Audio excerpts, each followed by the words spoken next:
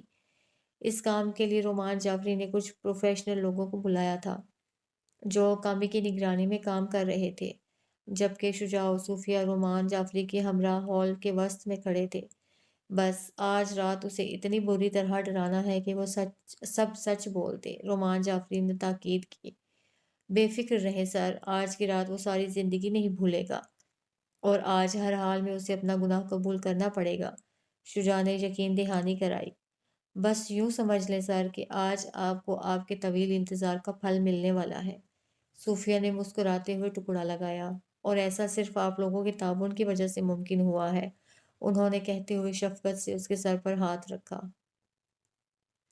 آخر کار رات بھی آ پہنچی اور ساتھ ہی اپنے ساتھ آفتاب کو بھی ہاؤس نمبر 396 تک لے آئی، جس کے باہر گاڑی روک کر وہ اس سے باہر آیا اور ڈور بیل بجا کر دروازہ کھلنے کا انتظار کرنے لگا، جبکہ اندر یہ لوگ سب اپنی اپنی جگہ پر چوکنے ہو گئے۔ رومان جعفری اس کمرے میں تھے جہاں گھر میں لگے سارے کمرے مانیٹر ہو رہے تھے، جس کی لائیو فوٹیج انہیں اپنے سامنے موجود لیپ ٹاپ سے کنیکٹڈ LED میں نظر آ رہی تھی۔ کامی لائٹس آن آف کرنے کے لیے مین سوئچ کے پاس چھپا ہوا تھا، اور صوفیہ بھی ریڈی ہو کر ایک کمرے میں چھپی ہوئی تھی، جبکہ شجاع جلدی سے دروازہ کھولنے آیا۔ ویلکم بیک، شجاع نے دروازہ کھول کر خوش دلی سے کہا۔ تھینکس، وہ کہتا ہوا اندر آیا۔ تو کیسا رہا دبئی کا ٹرپ؟ وہ پوچھتے ہوئے اندر کی جانب بڑھا۔ بس کام کام اور کام میں گزرا، اس نے تھکے ہوئے انداز میں جواب دیا۔ دونوں اب باتیں کرتے ہال میں آ گئے تھے۔ اچھا چلو تم یہاں بیٹھو، میں تمہارے لیے چائے لے کر آتا ہوں، پھر ذرا اپنے بزنس کو لے کر بھی تم سے کچھ بات کرنی ہے، اس نے صوفے کی جانب اشارہ کیا، جس کے بعد آفتاب اس بات میں سر ہلا کر ایک سنگل صوفے پر براجمان ہو گیا، جبکہ وہ خود کچن کی جانب چلا گیا۔ آفتاب ٹانگ پر ٹانگ رکھے صوفے کی پشت سے ٹیک لگائے بیٹھا تھا، اور یہ منظر اندر کمرے میں موجود رومان جعفری LED پر دیکھنے لگے۔ تبھی شجاع نے چپکے سے ہال کی لائٹس بند کر دیں، اور باقی گھر کی روشنیاں کیونکہ پہلے ہی گل تھیں، اسی لیے ایسا لگا کہ لائٹس چلی گئی ہے، جس پر وہ چونک کر سیدھا ہوا، اور اس سے قبل وہ کچھ سمجھ پاتا اس کے سامنے میز پر رکھا گلدان یکدم خود بخود پھٹ گیا، گویا اس میں دھماکہ ہوا ہو، جو کہ ان لوگوں کی ہی چال تھی، جس پر وہ گھبرا کر اپنی جگہ پر سے اٹھا۔ ابھی وہ ناسمجھی سے کھڑا ہوا ہی تھا کہ تبھی ہال کی لائٹیں اپنے آپ بری طرح جل بجھ ہونے لگیں، جنہیں وہ ناسمجھی سے دیکھنے لگا، اور پھر اچانک کانچ ٹوٹنے کی زوردار آواز کے ساتھ ساری لائٹیں پھر بند ہو گئیں، گویا اپنے آپ پھٹ گئی ہوں، جس سے کافی شور پیدا ہوا۔ اسی اثنا میں شجاع بھی حیران پریشان سا اس کی جانب آیا۔ یہ اچانک اتنی توڑ پھوڑ کیسے شروع ہو گئی؟ وہ انجان بنتے ہوئے حیرت سے بولا۔ تبھی بہت زور سے کمروں کے دروازے کھل بند ہونے کی آواز آئی، جس پر اس کا دل دھک سے رہ گیا، جبکہ کچھ نہ کچھ گرنے اور ٹوٹنے کی آوازیں مسلسل آ رہی تھیں۔ اگلے ہی پل ہال کی لائٹس دوبارہ جل گئیں، مگر اس مرتبہ بڑی نہیں، صرف چھوٹی لائٹس آن ہوئی جن سے صرف مدھم روشنی ہو رہی تھی، اور توڑ پھوڑ رکنے کے باعث پورے گھر میں خاموشی چھا گئی۔ آفتاب، اس کے عقب سے ایک نسوانی آواز ابھری، جس پر وہ سرعت سے پلٹا۔ اس کے پیچھے ذرا فاصلے پر مکمل سفید لباس میں ملبوس صوفیہ کھڑی تھی، جس کے چہرے پر بکھرے سیاہ بالوں کی وجہ سے اس کے نین نقش واضح نظر نہیں آ رہے تھے، مگر اس کی بنا پتلیوں والی آنکھیں اسے سخت خوفزدہ کر گئیں۔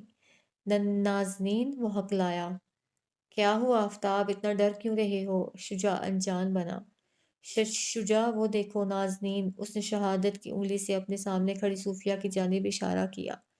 کیا یہاں تو کوئی نہیں ہے؟ اس نے صاف جھوٹ بولا۔ ارے نہیں ہے، اور دیکھو وہ مجھے غصے سے ہی دیکھ رہی ہے، اس نے اپنی بات پر زور دیا۔ پاگل ہو گئے ہو کیا؟ یہاں ہم دونوں کے سوا اور کوئی نہیں ہے، اس نے مزید ڈرایا۔ مجھے صرف تم دیکھ سکتے ہو آفتاب، کیونکہ تم میرے مجرم ہو، اس سے قبل کہ وہ مزید بحث کرتا صوفیہ اسی پراسرار انداز میں بولی، کیا مطلب؟ وہ سمجھا نہیں۔ میری موت کی ذمہ دار تم ہو اور اب تمہیں مار کر مجھے اپنی موت کا بدلہ چاہیے۔ وہ کہتی ہوئی چند قدم آگے آئی۔ یہ تم کیا کہہ رہی ہو؟ میں کیسے تمہاری موت کا ذمہ دار ہو گیا؟ تم نے تو خودکشی کی تھی نا؟ وہ گھبراتے ہوئے الٹے قدم پیچھے ہٹنے لگا۔ تم نے جس بے دردی سے میری عزت تار تار کی تھی، اس کے دکھ سے میں نے اپنی جان لے لی۔ تم ہی ذمہ دار ہو اس کے، اور اب اس کا بدلہ چکانے کے لیے تمہیں مرنا ہوگا۔ وہ غضبناک ہو کر بولی۔ نہ نہیں نہ دیکھو نازنین، پلیز مجھے جانے دو۔ وہ ہنوز پیچھے جا رہا تھا اور وہ آگے آ رہی تھی، جبکہ شجاع خاموش تماشائی بنا ہوا تھا۔ جانے دوں؟ تم نے جانے دیا تھا مجھے؟ میں بھی تو کتنا روئی تھی، وہ غصے اور کرب سے بولی۔ مجھ سے غلطی ہو گئی، ہاں میں مانتا ہوں کہ میں نے تمہارا ریپ کیا تھا، جس کی وجہ سے تم نے خودکشی کر لی، مگر مجھے ایسا نہیں کرنا چاہیے تھا۔ میں معافی چاہتا ہوں، پلیز مجھے معاف کر دو۔ اس نے باقاعدہ اس کے آگے ہاتھ جوڑ لیے، جبکہ اس کے منہ سے یہ لفظ نکلتے ہی اندر روم میں بیٹھے رومان جعفری کے لبوں پر بے ساختہ فاتحانہ مسکراہٹ دوڑ گئی، اور کچھ ایسا ہی حال باقی سب کا بھی تھا۔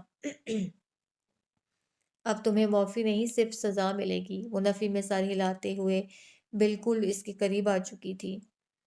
اس نے یکدم اپنا ہاتھ ہوا میں بلند کیا، جس کے باعث آفتاب نے گھبرا کر سر نیچے کرتے ہوئے دونوں ہاتھوں میں چھپا لیا، کیونکہ اسے لگا تھا کہ وہ اس پر حملہ کرنے لگی ہے، مگر اگلے ہی پل اس کا ہاتھ واپس نیچے آ گیا، اور ساتھ ہی ہال کی بڑی لائٹس بھی آن ہو گئیں، جن سے ہر سو روشنی پھیل گئی، جس میں سب کچھ واضح نظر آنے لگا۔ آفتاب نے آہستہ آہستہ اپنا سر اٹھایا تو یہ دیکھ کر اسے حیرت ہوئی کہ ہال میں روشنی ہو چکی ہے۔ نازنین اس سے ذرا فاصلے پر خاموشی سے موجود ہے، جبکہ شجاع بھی اطمینان سے دونوں بازو سینے پر لپیٹے کھڑا ہے۔ گیم اوور مسٹر آفتاب سبزواری۔ تبھی وہاں ایک چوتھی آواز ابھری، جس پر اس نے گردن موڑ کر دیکھا تو دنگ رہ گیا۔ رومان جعفری اطمینان سے چلتے ہوئے اسی کی جانب آ رہے تھے۔ کامی بھی تب تک شجاع کے ساتھ آ کر کھڑا ہو گیا تھا، جبکہ سب کچھ یوں رک جانے پر وہ پہلے ہی حیران تھا، اب انہیں یہاں دیکھ کر مزید شوق میں آ گیا۔ تم یہاں؟ آفتاب حیرانی سے بولا۔ ہاں میرا گھر ہے یہ، تو میں ہی ہوں گا نا یہاں، وہ اطمینان سے کہتے ہوئے اس کے سامنے کھڑے ہوئے۔ لیکن یہ تو شجاع، اس نے کہتے ہوئے شجاع کی جانب دیکھا۔ شجاع بھی تو رومان جعفری کے کہنے پر ہی چل رہا تھا، سبزواری صاحب۔ تبھی شجاع بھی کہتا ان لوگوں کی جانب آیا، جس پر وہ ہکا بکا رہ گیا۔ مطلب تم اس سے ملے ہوئے تھے؟ اب اسے سارا کھیل سمجھ میں آنے لگا۔ ہاں، تاکہ تمہاری اصلیت سامنے آ سکے، اس نے دھڑلے سے اعتراف کیا۔ تو پھر یہ کون ہے؟ اس نے حیران سے صوفیہ کی جانب اشارہ کیا، جو اب اپنی سفید لینس اتار چکی تھی۔ میں ہوں صوفیہ شجاع حیدر، اس نے خود ہی اپنا تعارف کرایا۔ اور میں ہوں کامی، وہی جو اس دن آپ کو کلب میں ملا تھا اور سونیا کو لے اڑا تھا، یاد آیا؟ اس نے بھی دایاں آنکھ دباتے ہوئے گفتگو میں حصہ لیا، اور وہ ان سارے انکشافات پر ہکا بکا رہ گیا تھا۔ اسے لگ رہا تھا کہ وہ کوئی خواب دیکھ رہا ہے، مگر یہ حقیقت تھی، جس سے فرار کا اب کوئی راستہ نہیں تھا۔ اب اسے آہستہ آہستہ غور کرنے پر ساری باتیں سمجھ میں آ گئیں کہ شجاع کا اس سے ملنا، اسے گھر لانا، یہاں عجیب باتوں کا ہونا، یہ سب ان لوگوں کی سوچی سمجھی سازش تھی، اس سے سچ نکلوانے کے لیے۔ مطلب تم لوگوں نے مجھ سے یہ سب کہلوانے کے لیے یہ سب کیا؟ وہ نتیجے پر پہنچا۔ بالکل، اور آپ کا اعتراف جرم نہ صرف ہمارے پاس ریکارڈ ہوا ہے، بلکہ خود انسپکٹر صاحب نے بھی سنا ہے، رومان جعفری نے مزید بتایا، جس پر اس کی حیرت انتہا کو پہنچ گئی۔ آ جائیے انسپکٹر صاحب، انہوں نے بلند آواز سے پکارا، تو ایک جانب سے وردی میں ملبوس کچھ پولیس والے اس طرف آئے، جنہیں دیکھ کر اس کے رہے سہے اوسان بھی ختم ہونے لگے۔ لے جائیے اسے، بہت بچ لیا یہ سزا سے، انہوں نے انسپکٹر کو حکم دیا۔ یہ تم لوگ ٹھیک نہیں کر رہے ہو میرے ساتھ، تم جانتے نہیں ہو میرے باپ کی سورس کہاں تک ہے، تم سب کو یہ بہت بھاری پڑے گا۔ حواس بحال ہونے کے بعد اب وہ دھمکیوں پر اتر آیا، جسے نظر انداز کرتے ہوئے انسپکٹر نے اس کے ہاتھ پشت پر کر کے اسے ہتھ کڑی پہنائی، اور پرزور مزاحمت کے باوجود بھی اسے زبردستی وہاں سے لے گئے۔ اس کے جانے کے بعد شجاع نے رومان جعفری کی جانب دیکھا تو اسے محسوس ہوا کہ وہ اپنی آنکھوں میں آئی نمی صاف کر رہے تھے۔ سمجھیں کہ مجرم اپنے انجام کو پہنچ گیا سر، شجاع نے ان کے کندھے پر ہاتھ رکھتے ہوئے مسکرا کر کہا، جس پر وہ بھی اس بات میں سر ہلا کر مسکرا دیے۔ آفتاب کو گرفتار ہوئے 2 گھنٹے ہو چکے تھے اور وہ لاک اپ میں تھا۔ تبھی ایک سپاہی نے آ کر اطلاع دی کہ اس سے کوئی ملنے آیا ہے اور ساتھ ہی اسے ملاقات کے لیے اپنے ہمراہ کے ہی لے جانے لگا۔ وہ اسے لے کر ایک کمرے میں داخل ہوا جو مکمل خالی تھا، بس اس کے وسط میں ایک ٹیبل رکھی تھی جس کے ارد گرد آمنے سامنے 2 کرسیاں موجود تھیں۔ یہاں بیٹھو، سپاہی نے ایک کرسی کی جانب اشارہ کیا اور پھر خود وہاں سے چلا گیا۔ اس نے بھی خاموشی سے آگے آ کر کرسی کھینچی اور اس پر بیٹھ کر دونوں بازو ٹیبل پر رکھ کے انگلیاں آپس میں پیوست کر کے ملنے کے لیے آنے والے کا انتظار کرنے لگا۔ تھوڑی دیر بعد کمرے کا دروازہ کھلا، جس پر اس نے گردن موڑ کر دیکھا تو رومان جعفری کو اپنی جانب آتا ہوا پایا، جو کہ اطمینان سے چل کر آ کے اس کے مقابل والی کرسی پر براجمان ہو گئے۔ تو مسٹر آفتاب سبزواری، کیسا محسوس کر رہے ہیں آپ؟ وہ دونوں بازو سینے پر باندھتے ہوئے اطمینان سے گویا ہوئے۔ کیوں آئے ہو تم یہاں؟ اس نے اکھڑے ہوئے لہجے میں پوچھا۔ تمہاری ہار اور اپنی جیت کا جشن منانے۔ ان کے اطمینان میں کوئی فرق نہیں آیا، جبکہ وہ بھی خاموش رہا۔ تمہیں کیا لگا تھا تم سے ہار مان جاؤں گا میں؟ انہوں نے اس سے پوچھا۔ ارے جب اس دولت کے لیے میں اپنی بیوی یاسمین اور اس کی بیٹی نازنین کو مار سکتا ہوں تو تم کس کھیت کی مولی ہو؟ رومان جعفری استہزائی انداز میں ہنسے۔ کہانی یکدم پلٹی تھی اور اب تصویر کا وہ رخ نظر آیا جو اب تک سب کی نظروں سے اوجھل تھا، اور در حقیقت یہی سچ تھا، ورنہ اب تک جو نظر آتا رہا وہ تو سوچی سمجھی سازش تھی جس کے ماسٹر مائنڈ کوئی اور نہیں، وہی رومان جعفری تھے جو پورے قصے میں ایک شرمندہ باپ کا کردار ادا کرتے رہے، اور اب ان کے ہر انداز سے اپنی جیت کا غرور جھلک رہا تھا۔ تم جیسا گھٹیا انسان میں نے آج تک نہیں دیکھا، جو دولت کی ہوس میں اتنا اندھا ہو گیا کہ اپنی بیوی اور بیٹی کی جان لینے سے بھی گریز نہیں کیا۔ اس بات کی رٹ تم 5 سال پہلے بھی لگا چکے ہو، مگر کیا ثابت کر پائے تم یہ بات؟ نہیں نا؟ لیکن دیکھو میں نے کتنی مہارت سے تم پر الزام لگا کر اسے سچ ثابت کر بھی دیا، وہ فخر سے بولے۔ اور رہی بات بیٹی کی، تو یاسمین صرف میری بیوی تھی، ورنہ نازنین میری سگی بیٹی تھوڑی تھی، وہ لاپرواہی سے مزید بولے۔ جبکہ آفتاب شدید غصے کے باعث چبڑے بھینچے آنکھوں میں نفرت لیے اپنے سامنے بیٹھے اس شخص کو دیکھتا رہا جس نے چال بازیوں میں ہر حد پار کر دی تھی۔ اف، کتنی محنت کی، کتنے پاپڑ بیلے ہیں اس دولت کو حاصل کرنے کے لیے میں نے، تھکن ہو گئی ہے قسم سے، اب تو بس عیش کرنا ہے۔ انہوں نے گہری سانس لے کر کرسی کے پشت سے ٹیک لگائی، جبکہ وہ ہنوز سپاٹ نظروں سے انہیں گھور رہا تھا۔ اب تمہاری صورت میرے راستے کا آخری کانٹا بھی ہٹ گیا اور تمہیں بھی اب باقی زندگی جیل میں گزارنی ہے، تو چلو میں تمہیں اپنی محنت کی داستان سناتا ہوں۔ ویسے تو نازنین نے تمہیں سرسری طور پر بتا دیا ہے کہ میں اس کا سگا باپ نہیں ہوں، لیکن آج مجھ سے تفصیل سن لو۔ انہوں نے آگے ہوتے ہوئے دونوں بازو ٹیبل پر رکھے۔ آج جس کمپنی کا میں مالک ہوں، 10 سال پہلے میں یہاں ایک معمولی امپلائی کی حیثیت سے آیا تھا۔ تب یہاں کی مالکان یاسمین تھی، جس کے والدین تو پہلے ہی دنیا سے جا چکے تھے، اور پھر شادی کے چند ماہ بعد اس کی گود میں ایک بیٹی کو چھوڑ کر اس کا شوہر بھی دنیا سے رخصت ہو گیا۔ اس کی دولت کے لالچ میں بڑی مشکل سے اسے اپنے جال میں پھنسا کر میں نے اس سے شادی کی۔ اس وقت نازنین 14 سال کی تھی۔ یاسمین کا دل جیتنے کے لیے نازنین کے بھی بڑے ناز نخرے اٹھانے پڑے۔ ڈھیٹ وہ بھی بہت تھی، کبھی اس نے بھی مجھے اپنا باپ نہیں مانا اور میں بھی کوئی اسے بیٹی بنانے کے لیے مرا نہیں جا رہا تھا۔ مجھے تو بس یاسمین کی دولت سے غرض تھی جو کہ اس کے مرنے کے بعد میرے نام ہو جانی تھی، اسی لیے دھیرے دھیرے اسے زہر دے کر بستر سے لگا دیا، اور بالآخر جب وہ مری اور جائیداد کو نئے وارث کے حوالے کرنے کا وقت آیا تو پتہ چلا کہ میڈم اپنے وکیل کو یہ وصیت کر کے مری تھیں کہ ان کے مرنے کے بعد نازنین ساری جائیداد اور بزنس کی مالک ہوگی۔ قسم سے خون کھول گیا تھا میرا، یہ جان کر کہ اتنے سال جس دولت کے لیے محنت کی، اب اس پر یہ لڑکی ناگن بن کر بیٹھ گئی تھی۔ خیر، پھر ٹھنڈے دماغ سے کام لیا اور اسے راستے سے ہٹانے کے پلان سوچنے لگا، اور تبھی کہانی میں تمہاری انٹری ہوئی۔ میں تمہیں دیکھ کر سمجھ گیا تھا کہ تم بس نازنین کے ساتھ وقت گزاری کر رہے ہو، مگر وہ کون سا میری سگی بیٹی تھی جو میں اس کی فکر کرتا۔ میں لگا ہوا تھا اسے راستے سے ہٹانے کی کوششوں میں، اور تبھی ایک روز نازنین پوری رات گھر سے غیر حاضر رہی، اور جب صبح واپس آئی تو کافی چپ چپ تھی۔ مجھے یہ بات تھوڑی کھٹکی اور میں اس کی ٹو میں لگ گیا، اور اسی رات میں نے اسے فون پر تم سے بات کرتے ہوئے سنا۔ رومان جعفری دبے قدموں اوپر آنے کے بعد اب نازنین کے کمرے کا ہلکا سا دروازہ کھولے کھڑے اس کی باتیں سن رہے تھے۔ کیا سنوں آفتاب، اب کہنے سننے کے لیے کچھ بچا ہے کیا؟ وہ بیڈ پر بیٹھی موبائل پر محو گفتگو تھی، اور پشت دروازے کی جانب ہونے کے باعث وہ انہیں دیکھ نہ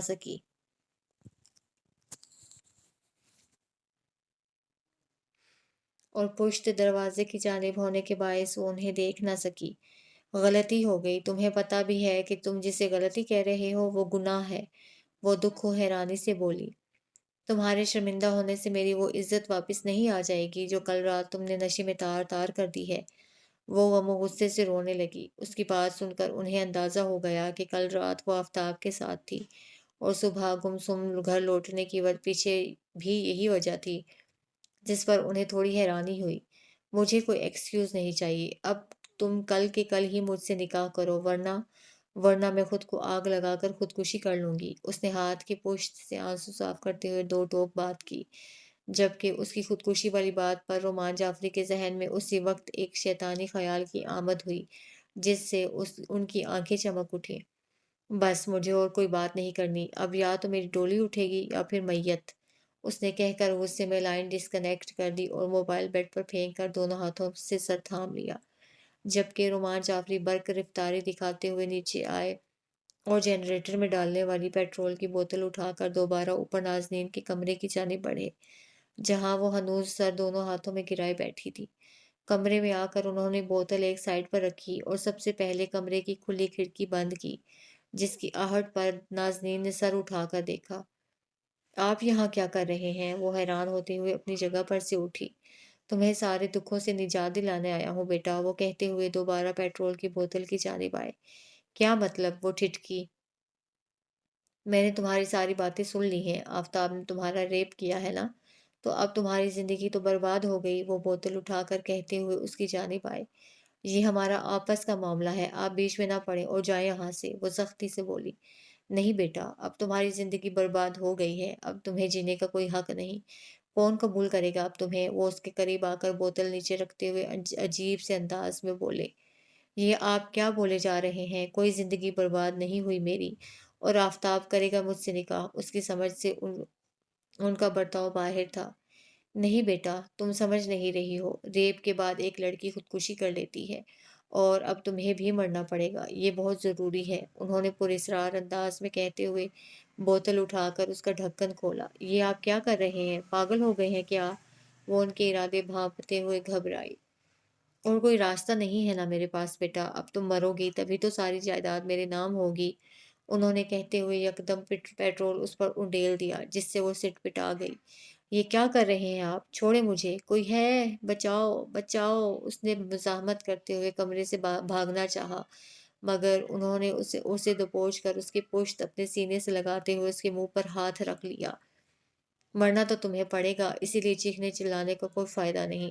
جس طرح تمہاری ماں کو زہر دے دے کر مارا تھا، آج تمہیں بھی زندہ جلا کر یہ سارا قصہ ختم کر دوں گا، پھر ساری دولت صرف میری ہوگی، انہوں نے جنونی انداز میں کہا، اور اگلے ہی پل اسے زمین پر پٹکتے ہوئے جیب سے لائٹر نکال لیا۔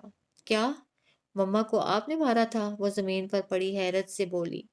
ہاں، تاکہ یہ سب میرے نام ہو سکے، مگر وہ جاتے جاتے بھی سب تمہارے نام کر کے مجھے پھنسا گئی۔ سمجھ جو گئی تھی میری نیت، وہ حقارت سے بولے۔ لیکن آج تمہارے مرنے کے بعد پھر سب کچھ میرا ہوگا، وہ کہتے ہوئے آگے آئے۔ نہیں نہیں، پلیز، آپ کو یہ جائیداد چاہیے نا، میں اسے آپ کے نام کرنے کے لیے تیار ہوں، مگر پلیز مجھے مت ماریں، وہ زمین پر پڑے ہوئے ہی التجا کرتی پیچھے سرکی۔ جب پہلے عزت و محبت سے میں نے مطالبہ کیا تھا کہ یہ سب میرے نام کر دو تو کیا کہا تھا تم نے؟ نہیں، یہ سب میری ماں کی محنت ہے، میں اسے کسی کو یوں برباد کرنے کے لیے نہیں دے سکتی، انہوں نے لائٹر جلاتے ہوئے اس کی بات یاد دلائی۔ ہاں، میں نے کہا تھا، لیکن اب میں راضی ہوں، میں سب کچھ آپ کے نام کر کے آفتاب کے ساتھ یہاں سے دور چلی جاؤں گی، میں اس کے ساتھ جینا چاہتی ہوں، پلیز مجھے مارے مت، پلیز، آپ کو خدا کا واسطہ، وہ روتے ہوئے باقاعدہ ہاتھ جوڑے گڑ گڑا کر منت کرنے لگی، جس کا اس سنگ دل پر کوئی اثر نہیں ہوا۔ اب بہت دیر ہو گئی ہے بیٹا، اب تو تم پر میری اصلیت کھل چکی ہے، اب تو تمہیں ہر حال میں مرنا ہوگا۔ وہ صفاقی کی انتہا پر تھے۔ نہیں نہیں، وہ چیختے ہوئے کہنے ہی لگی تھی کہ اگلے پل انہوں نے جلتا ہوا لائٹر اس کی جانب پھینک دیا، جس کے باعث اس کے پیٹرول سے تر جسم میں آگ بھڑک اٹھی۔ وہ تیزی کے ساتھ باہر کی جانب بڑھے اور دروازے کا لاک اندر سے دبا کر باہر جا کے اسے کھینچ کر بند کر دیا، جس کے باعث دروازہ اندر سے لاک ہو گیا۔ پھر وہ گھوم کر کانچ کی کھڑکی کے پاس آئے، جہاں سے انہیں آگ میں جلتی نازنین نظر آئی، جو کہ اب کھڑی ہو کر شاید خود کو بچانا چاہ رہی تھی، مگر کامیاب نہیں ہوئی، اور دلخراش انداز میں درد سے چلاتے ہوئے پورے کمرے میں ادھر سے ادھر ہونے لگی۔ اور تبھی رومان جعفری نے بھی کھڑکی کو پیٹتے ہوئے رونا شروع کر دیا، اور اسی اثنا میں ان کی ملازمہ شیریں بھی بھاگتی ہوئی اوپر آ گئی اور یہ سب دیکھ کر حیران رہ گئی۔